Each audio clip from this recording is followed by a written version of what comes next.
यिर्मयाह के जरिए भटके हुए इस्राएलियों को खुदा की दावत दी गई। और देखें, ये यिर्मयाह बाब 3 आयत 22 में है, ए बरगिश्ता फरजंदो वापिस आओ, मैं तुम्हारी बरगिश्तगी का चारा करूंगा।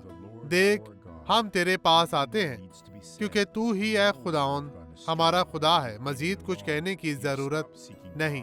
आप जानते हैं कि आप कहाँ गुमराह हो गए, आप कहाँ गलती पर थे। आपने खुदा को तलाश करना छोड़ दिया और दुनियावी चीजों की तलाश में रहे। बाज़-औक़ात जिल्लत अमेज भी यीशु के पास वापस भागे। वो आपको हासिल करना चाहता है। अब ये गवाही देखे और बरकत पाए।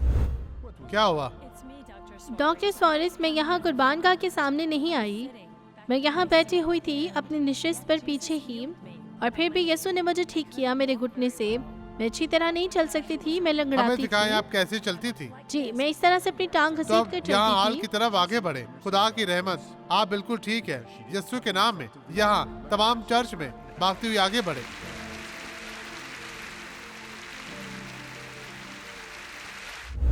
आइए अब दुआ करें। बाप, मैं इन तमाम लोगों के लिए दुआ गो हूँ जो गुमराही का शिकार है, जो किसी भी तरह की आजमाइश, मुश्किल, परेशानी में घिरे हुए हैं। खुदाउन, तू इन्हें बरकत दे, इन पर रहम और फजल कर और हर तरह की बदी से महफूज रख। यीशु के नाम में खुदाउन आपको बरकत दे। ईमान रखें।